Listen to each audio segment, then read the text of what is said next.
देखिए क्या क्वेश्चन है, in the expansion of 5 power 1/2 plus 7 power 1/8 whole power 1024 then the number of integral term.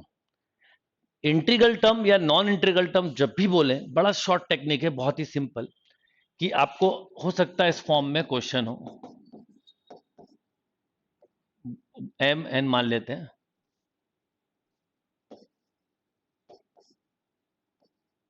Whole power suppose Z, तो simple LCM of M और N ले लें। जो भी एलसीएम आए पावर में, पावर जो भी है पावर ही लिख देते हैं, पावर डिवाइडेड बाय एलसीएम, जो भी इंटीग्रल वैल्यू आए इसकी प्लस 1 कर दीजिए, आपको नंबर ऑफ इंटीग्रल टर्म मिलेंगे। और अगर आपसे बोला जाए कभी कि नॉन इंटीग्रल टर्म यानी इरेशनल टर्म, तो बड़ा सिंपल है, आपको पता है टोटल टर्म क्या है, टोटल टर्म है पावर प्लस 1,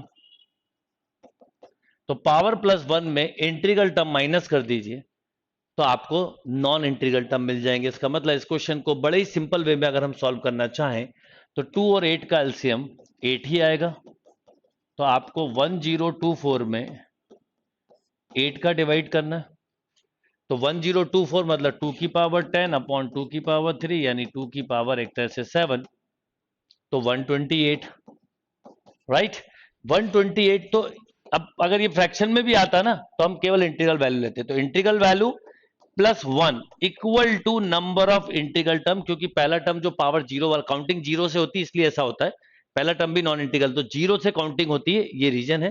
तो 129 इज द राइट आंसर। तो देखो एक ऑप्शन 128 दिया, ये नहीं होगा। अब मान लो नॉन इंटीग्रल टर्म बोला तो टोटल टर्म कितने होंगे बेटा, 1025, तो 1025 में से अगर आप 129 माइनस कर देंगे तो आपको नंबर ऑफ नॉन इंटीग्रल या इरेशनल टर्म मिल जाएंगे।